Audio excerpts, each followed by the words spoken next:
This 60-year-old Massey Ferguson 35 could give Willie Nelson a run for his money.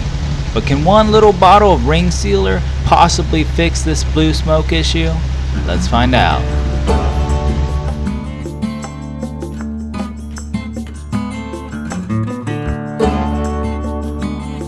So I ran out to my parts store and went searching through the racks, and I was looking for something that claimed to repair smoke, and I ended up with this stuff. It says real big on it, ring seal, and that's what I believe my problem probably is. So this is the first thing I'm gonna try to do to fix this engine. Now, I don't necessarily recommend this brand or anything. I almost bought the Lucas high mileage oil supplement, which claims to do the same thing. But we're gonna give this a try and see if it gets rid of our smoke problem. So we just add it just as if it was engine oil. We put the whole thing in. It's some thick stuff.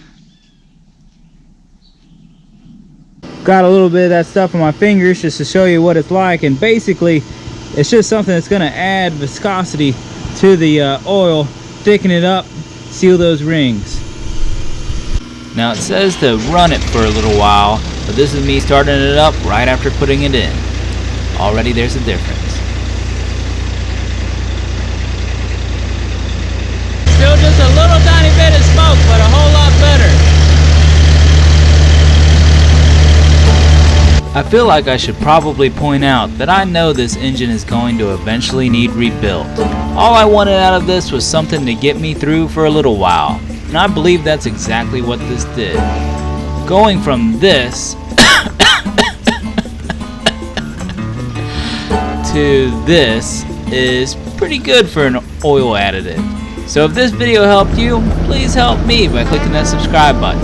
I'm pretty sure at some point I'll be performing a full rebuild on this Perkins engine, and you'll be able to watch it first right here, step by step on this channel. I appreciate you.